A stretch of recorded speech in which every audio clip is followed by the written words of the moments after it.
Hello, and welcome to the Mercy Multiplied Center for Wellness and Counseling. In 1983, Nancy Alcorn started Mercy's first residential program for hurting young women right here in West Monroe, Louisiana.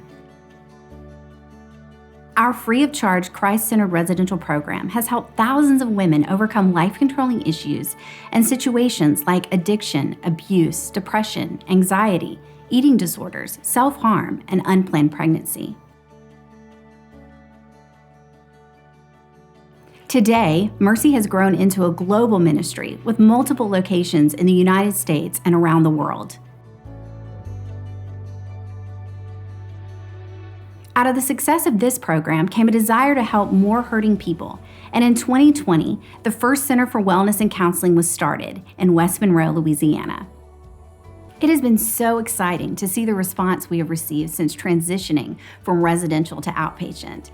We've had so many clients come to us who've never received counseling, and the one constant thing we hear from them is that they wished they had talked to someone sooner about the things they're struggling with.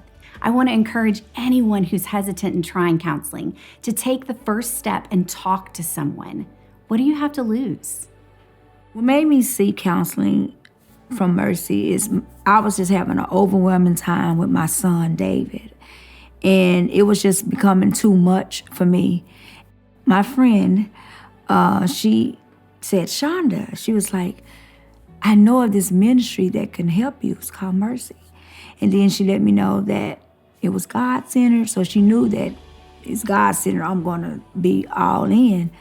And so I was like, okay, I'm going to give it a chance. And I needed to be in counseling because I'm thinking that it's just for David, but it was so much for me, you know? And it blessed my heart. It blessed my whole just outlook. The opportunity to help more people through this center has been amazing. We're also seeing clients who have been in counseling for years and they had not received any breakthrough or healing. When it comes to Mercy, we approach counseling by affirming the integration of best practices of psychology and the Christian faith. By inviting the Holy Spirit into the process, we're able to get to the root issues quicker. When I saw just like the change that was happening in my roommate's life, literally just over a few months that she was doing it, I was like, okay, I think this is something I really need to get a hold of and start doing. Through the counseling, I realized that I had been angry with God for almost 24 months since my mother's diagnosis. And I blamed him.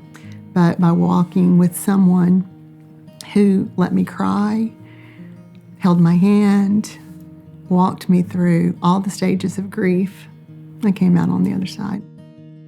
They are such a blessing to even allow, something so needed like counseling and your emotional mental health. And you're not having to worry about that. Because that was the big thing for me. Because when my friend mentioned it, I was like, I can't afford that. And she was like, Shonda, you don't have to worry about it. It's not a cost. And I'm like, well, this surely is God.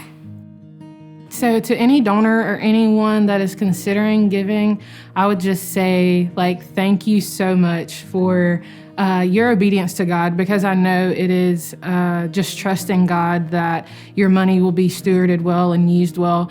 And I'm literally a living testimony to say, I do not know what my life would look like if I did not do this. So many things that I have stepped out and done, and different opportunities of just speaking and sharing the love of God and the gospel just in general has conspired because of this program, and just being encouraged to step out and do things and just really just go in God's faithfulness. And so I'm so thankful for you guys.